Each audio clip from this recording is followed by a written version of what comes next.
अधिक देर तक जागोगे तो भी खतरा है, अधिक सोओगे तो भी खतरा है। तादाद से ज्यादा छाया में रहोगे आपकी चमड़ी भी सड़ना शुरू कर देगी। तादाद से ज्यादा धूप में रहोगे इन्फेक्शन चमड़ी में फैल जाएगा। तादाद से ज्यादा आप पानी पियोगे किडनी फेल हो जाएगी। तादाद से कम पियोगे तो भी किडनी डैमेज हो जाएगी। भोजन बहुत जल्दी जल्दी खाओगे लीवर डैमेज हो जाएगा। तेल मिर्च मसाला बहुत खाओगे लीवर डैमेज हो जाएगा। ठोस ठोस कर खाओगे लीवर फैटी भी हो जाएगा। और हर घंटे में खाओगे तो जो होगा वो होगा। मैं नहीं जानता हूँ क्या होगा, लेकिन खा के देख लो सब हो जाएगा। बार बार हर घंटे में खाते रहना, बकरी की तरह खाते रहना। तो ये सब चीजें लिमिटेड करेंगे। ज्यादा रजाई ओढ़ लोगे तो नींद ही नहीं आएगी, दब जाओगे, अंदर ही कुचल जाओगे। रजाई ऐसे लगेगा जैसे गेहूं की बोरी के नीचे दबे पड़े। एक लिमिट में ही जी सकते हो। तुम धन कमा सकते हो, अरबों कमा लो, खरबों कमा लो, खूब कमा लो, लेकिन जब ठंडी का मौसम आएगा तो जैसे गरीब रजाई ओढ़ता है एक, ऐसे तुम भी एक ही रजाई ओढ़ सकोगे।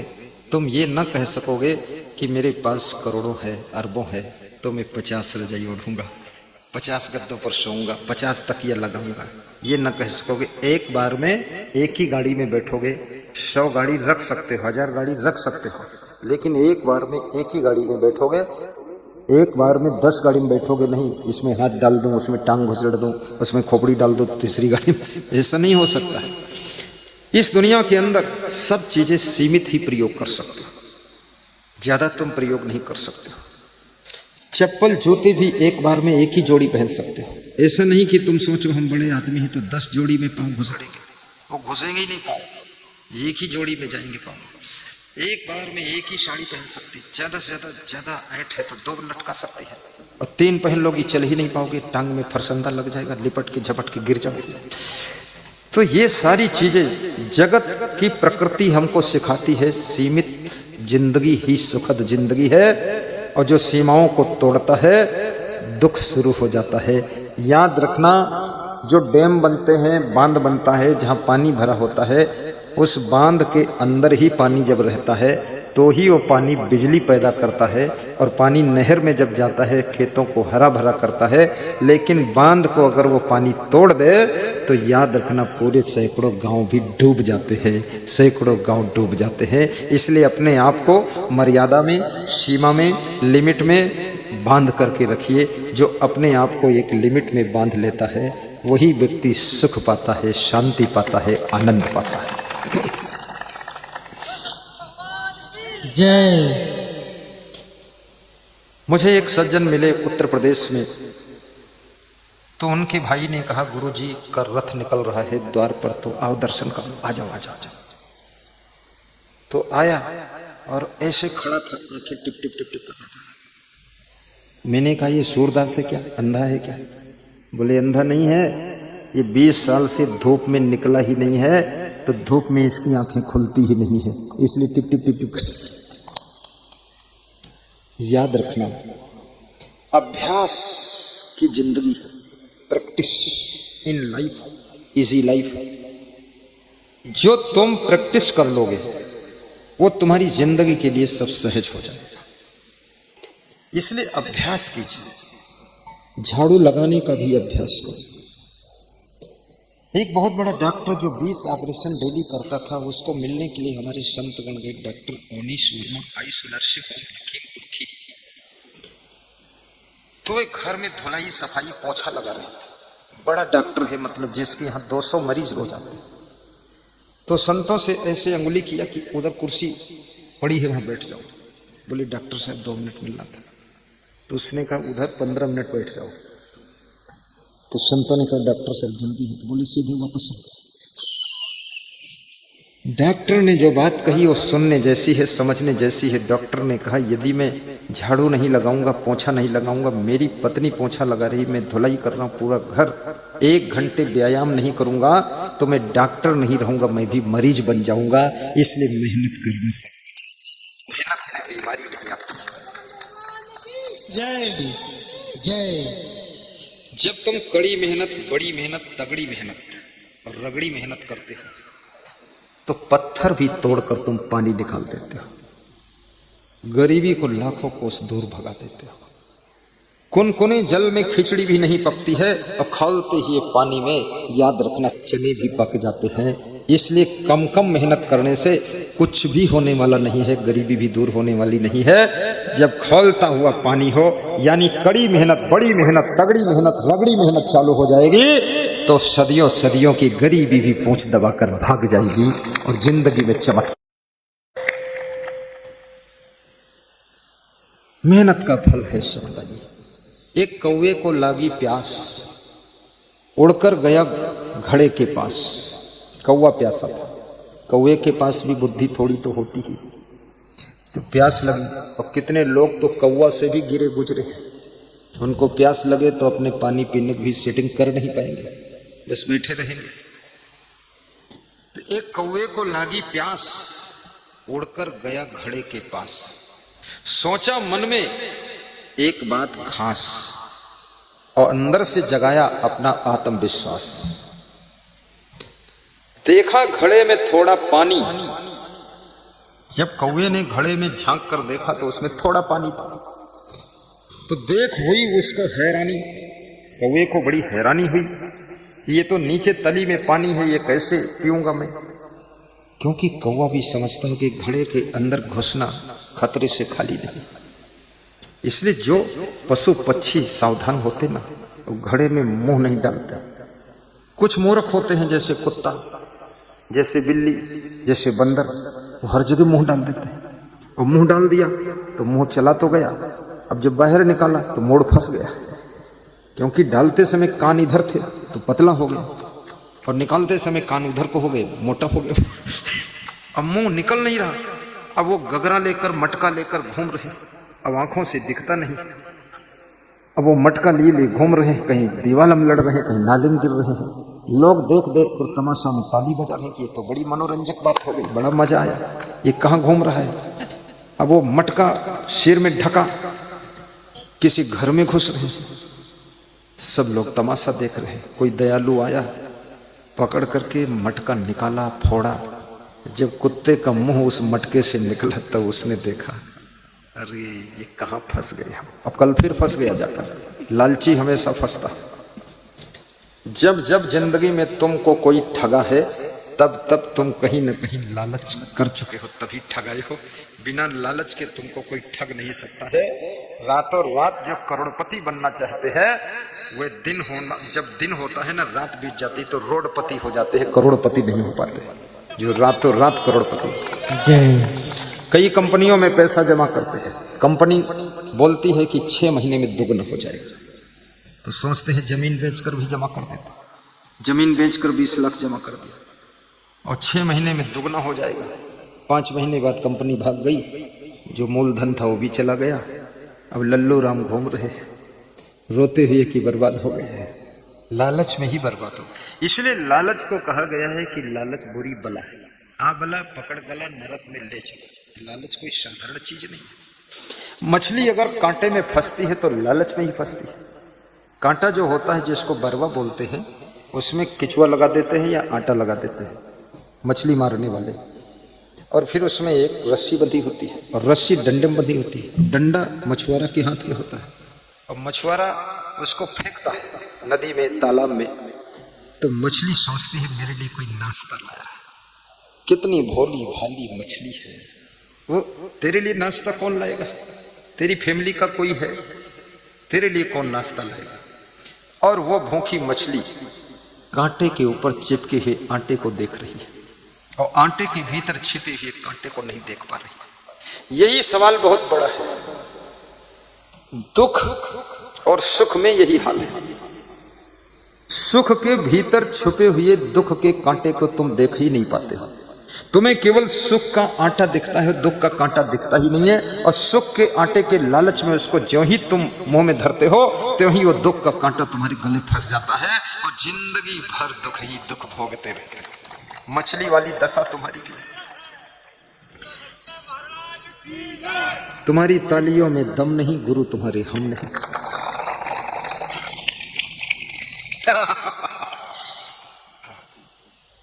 ताली बजाने से गुरु का उत्साह बढ़ता है।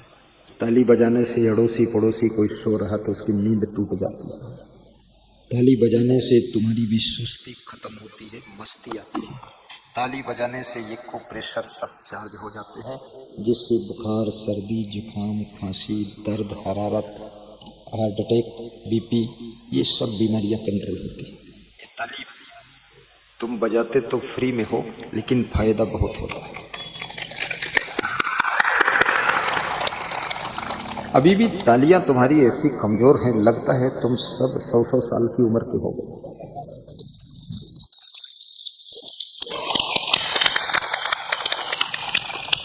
तालियां बजती क्यों नहीं? क्योंकि मन के अंदर चिंता बसती है। जिसके मन में चिंता बसती है उसके हाथों से ताली नहीं बजती है। और चिंता इतनी प्रगाढ़ हो चुकी है, टेंशन इतनी भयानक हो चुकी है कि अब तुम्हारी मस्ती खत्म हो गई, सुस्ती आ गई। तुम उदास रहते रहते अब तुम प्रसन्न रह नहीं पाते। मैं पिछले गांव में सत्संग कर रहा था, एक व्यक्ति 2 घंटे से उदास बैठा था। तो मैंने लास्ट पे पूछा इतने उदास क्यों? तो उसने जवाब दिया, तो सुनने जैसा जवाब। उसने कहा कि जिंदा हूं, यही बहुत बड़ी बात है। तो हमने कहा हुआ क्या है? बोले हुआ क्या है, पहले ये पूछो हुआ क्या नहीं। सब कुछ हो गया सब कुछ हो गया। एक एक कहां तक बताऊं? लंबा इतिहास, लंबी स्टोरी, इसलिए शार्ट में समझ लो। जो भी हो सकता है सब हो गया। जिंदा हूं ये आश्चर्य है, मरा नहीं हूं ये हिम्मत है, उदास बैठा हूं ये चिंता है, हंसता नहीं हूं क्योंकि ज्ञान भी समझ में आता नहीं है, अज्ञान में पूरा डूबा हूं। जब तुम्हारी हंसी खुशी मुस्कान आनंद खोने लग जाए, थोड़ा अपनी आकांक्षाओं को घटा लेना, अपनी कामनाओं को कम कर लेना। जब तुम अपनी योग्यता से अधिक कुछ प्राप्त करने की कामना करते हो तो भी तुम उदासीन हो करके दुख के कुएं में गिर जाते हो। जो प्राप्त हुआ है उसका आनंद लीजिए, और जो जरूरत है उसके प्राप्त करने के लिए पुरुषार्थ कीजिए, और परिश्रम करने के बाद भी जो नहीं मिल रहा है उसका त्याग कीजिए, और जो मिला है उसकी खुशियों में डूब जाइए। जिंदगी जीने का यही रहस्य है।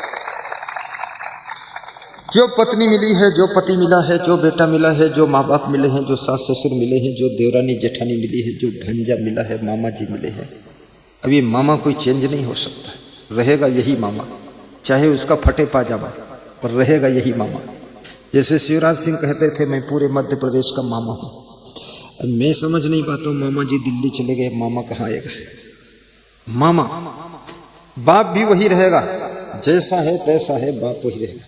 बाप चेंज नहीं हो सकता, माँ चेंज नहीं हो सकती है।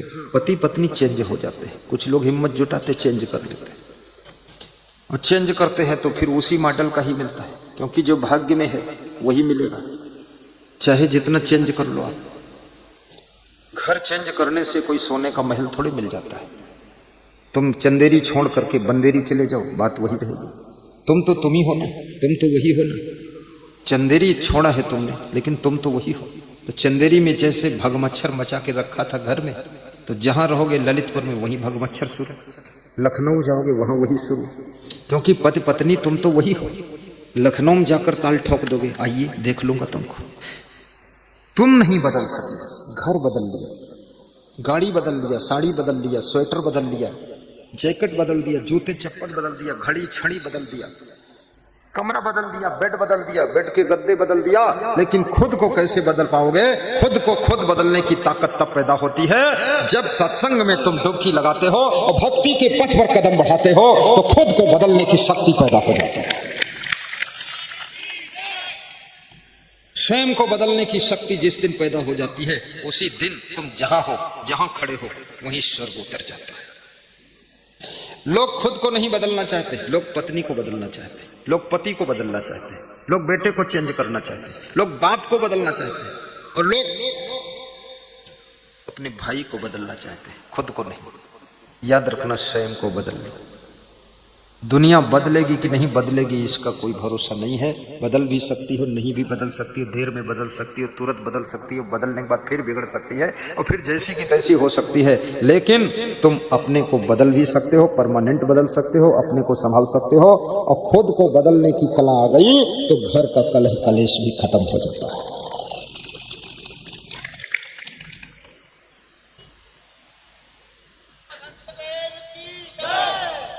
हाँ, बहुत अच्छा है। इस बदलते जमाने में तू भी बदल। गाइए प्रोफेसर साहब, खड़े हो। ये प्रोफेसर है, ये गाते बहुत अच्छा, गाते इतना अच्छा कुछ पूछो ना, और नाचते कैसा वो हम नहीं जानते। प्रोफेसर, विज्ञान प्रोफेसर है।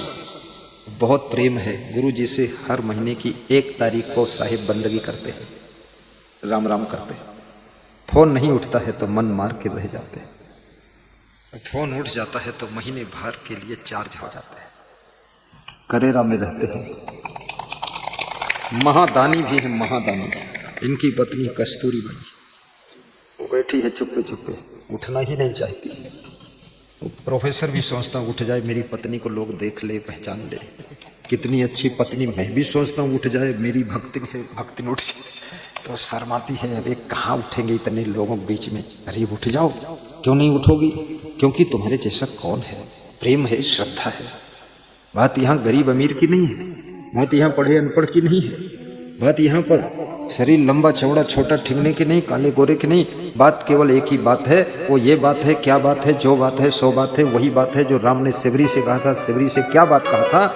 मानहु एक भगति करना था। यही बात है, समझना मुन्ना सिंह। क्या नाता है? मानहु एक भगति करना था, कहे रघुपति सुनो भामिनी बाता। एक भक्ति का नाता। और राम ने ये भी कहा है, जाति पाति कुल धर्म बड़ाई, धन बल परिजन गुण चतुराई।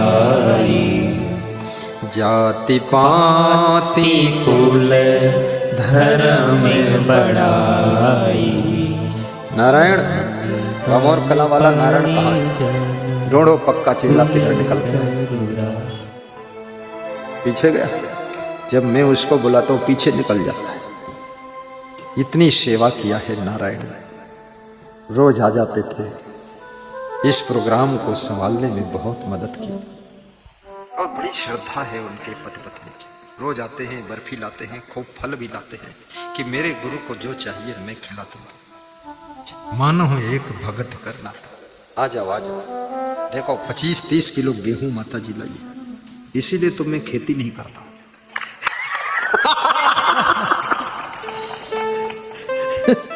पिछले गांव में एक माता जी 2 किलो घी लाई थी। 2 किलो। इसी गांव में 2 किलो घी, इसी गांव में आया। कल लाया था कोई 2 किलो घी। इसीलिए मैं भैंस नहीं पालता, नहीं तो 2-4 भैंस लेकर भी चलता।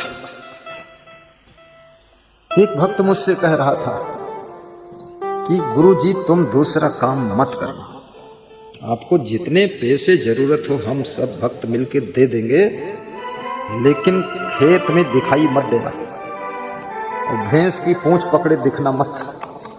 तो हमने कहा क्यों? बोले ये तुम्हारा काम नहीं है।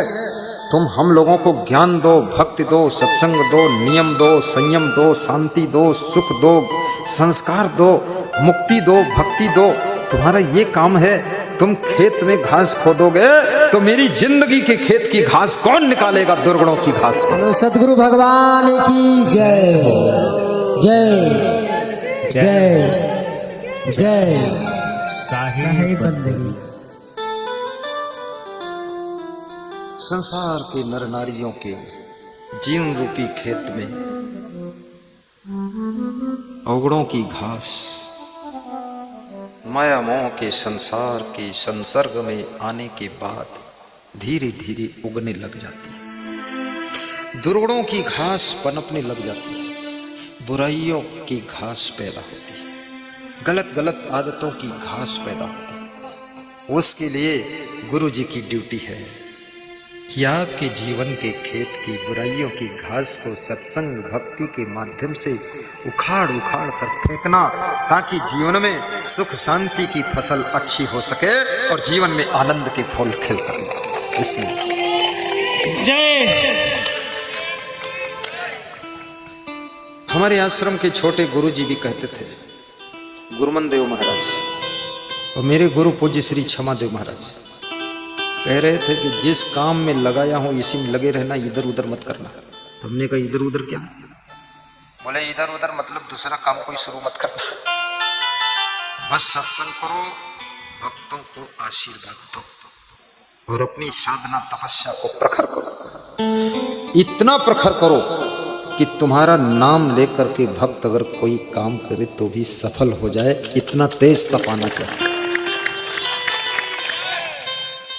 गुरु ने समझाया कि राम का नाम लेकर के रीछ भालू बानर पत्थर समुद्र में डालते थे तो वो पत्थर भी पुल बन गया, सेतु बन गया, ब्रिज बन गया। ऐसे तुम्हारे नाम में शक्ति आ जाना चाहिए। तुमसे मिल करके कोई आशीर्वाद ले वो तो बहुत बड़ी बात हो गई, केवल फोटो से भी आशीर्वाद ले ले तो भी काम हो जाए। तो हमने कहा इसके लिए क्या करना पड़ेगा?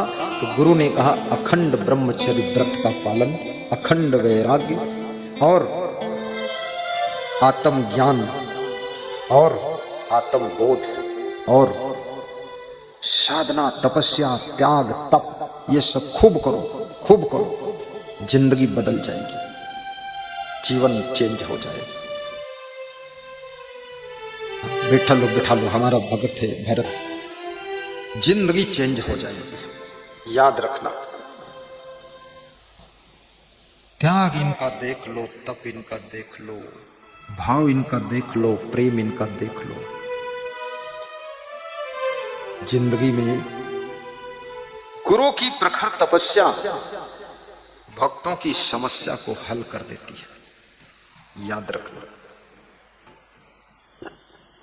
इसलिए गुरु को तपस्वी, यशस्वी, तेजस्वी, ओजस्वी होना चाहिए।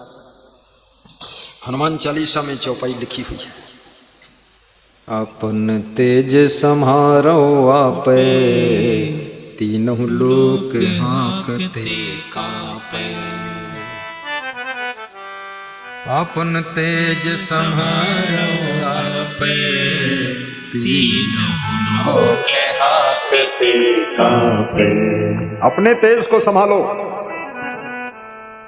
देखो, घर संभालना आसान है, परिवार संभालना आसान है, पशु पक्षी संभालना आसान है, बिजनेस संभालना आसान है, नौकरी संभालना आसान है, लेकिन स्वयं को संभालना बहुत कठिन है। स्वयं के मन को संभालना बहुत कठिन है, स्वयं की इंद्रियों को संभालना बहुत कठिन है, आंखों को संभालना कठिन है, कानों को संभालना कठिन है और मन के विचारों को संभालना कठिन है।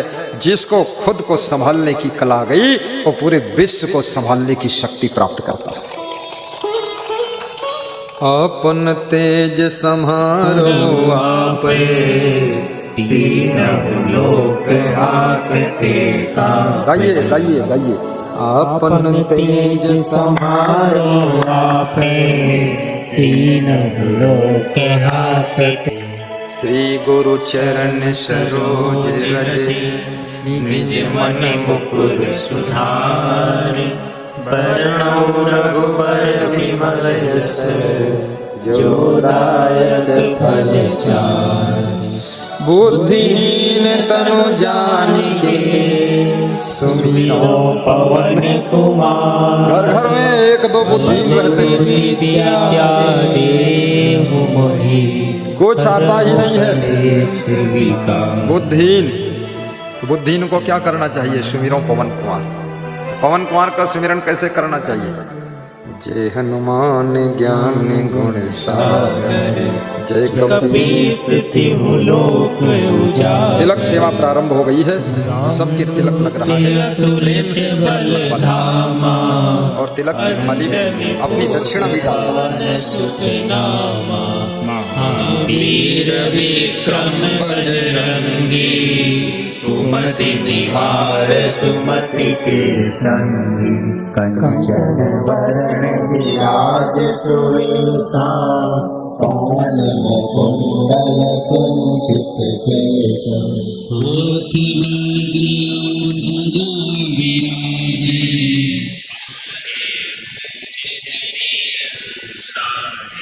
शंकर सुवन केसरी नंदन, तेज प्रताप महाजगवंदन।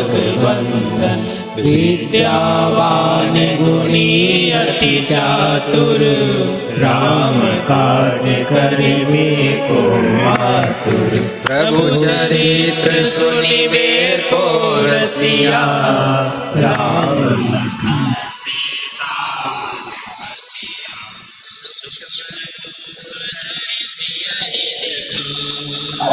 विकट रूप धरि लंक जरा, रूप धरि असुर संहारे।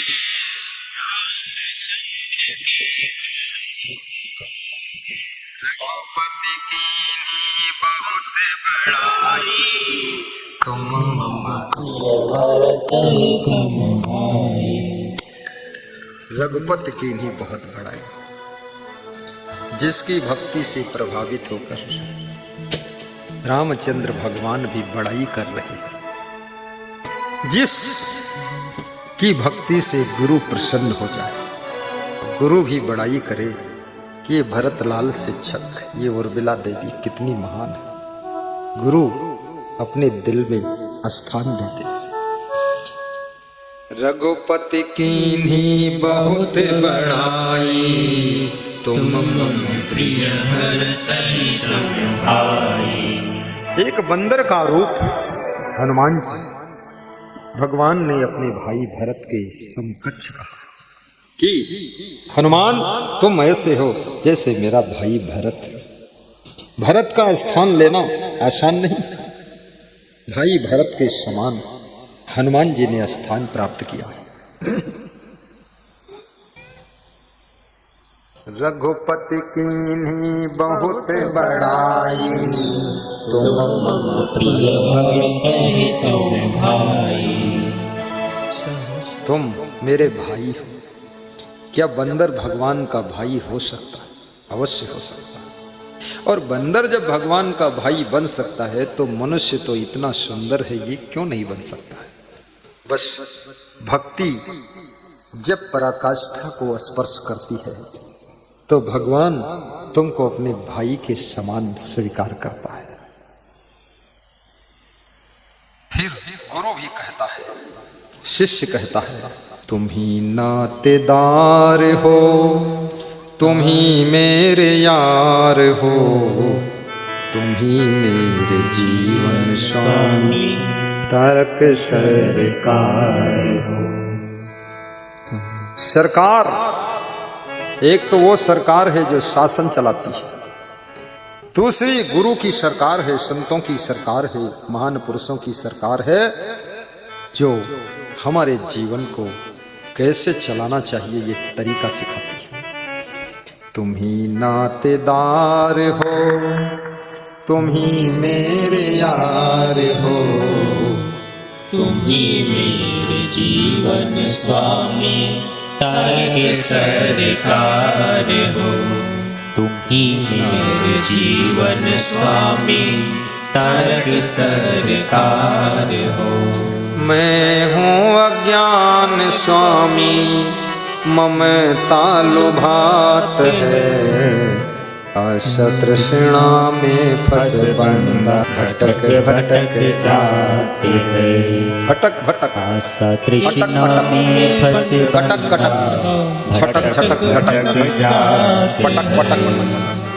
काटो मेरे फंदा स्वामी, काटो मेरे फंदा स्वामी, तरने तरनहार हो, तुम ही नातेदार हो, तुम ही मेरे यार हो, तुम ही मेरे जीवन स्वामी, तारक सरकार।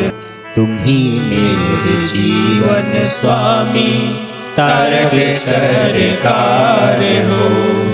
मैं हूँ अज्ञान स्वामी, ममता लुभात है, आशा तृष्णा में फंस बंदा भटक भटक है, आशा तृष्णा में फंस बंदा भटक भटक जाते हैं। आशा तृष्णा में फंस बंदा भटक भटक जाता है। काटो मेरे फंदा स्वामी, तरण तरण हारी हो। काटो मेरे फंदा स्वामी, तरण तरण हारी हो। तुम ही मेरी यारी हो, तुम ही मेरी यारी हो। तुम ही मेरे जीवन स्वामी, तारक सरकार हो। तुम ही नातेदार हो, तुम ही मेरे यार हो।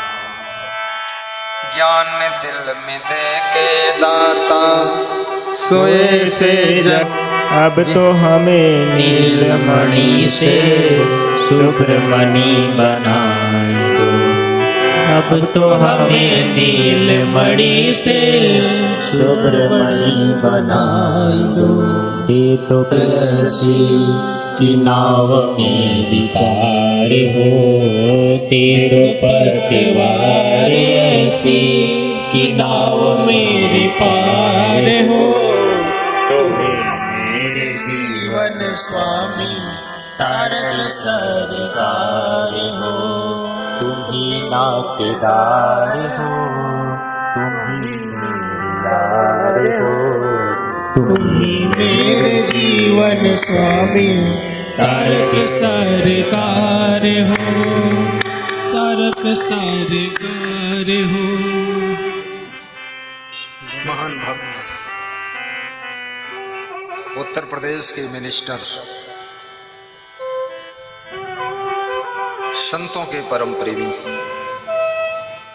माननीय श्री मन्नू लाल कोहली साहब पधारे हुए हैं। ताली बजाकर मुख्य अतिथि का जोरदार अभिनंदन कीजिए। ये हैं श्री मन्नू लाल कोहली साहब। मेरे आश्रम लखीमपुर खीरी नेपाल बॉर्डर भी जा चुकी, और जब वहाँ गए तो उस आश्रम का नाम बदलकर उन्होंने कबीर धाम कर दिया। मुस्तफाबाद से कबीर धाम कर दिया, गांव का नाम ही चेंज कर दिया। तो मैं सोचता हूँ कहीं को चेंज कराना हो तो मन्नू लाल मंत्री को बुलाऊं तो चेंज कर दे।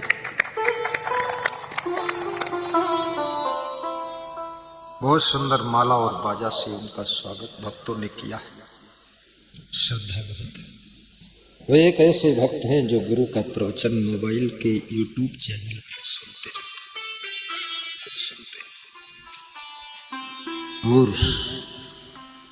आज शायद अपनी अर्धांगिनी को मिलाए है क्या, अर्धांगिनी को लेकर। अर्धांगिनी को लाना शुभ होता है। सत्संग में जाइए तो अर्धांगिनी को ले जाइए, नहीं तो आधा सुधार होगा, आधा गड़बड़ी रहेगी।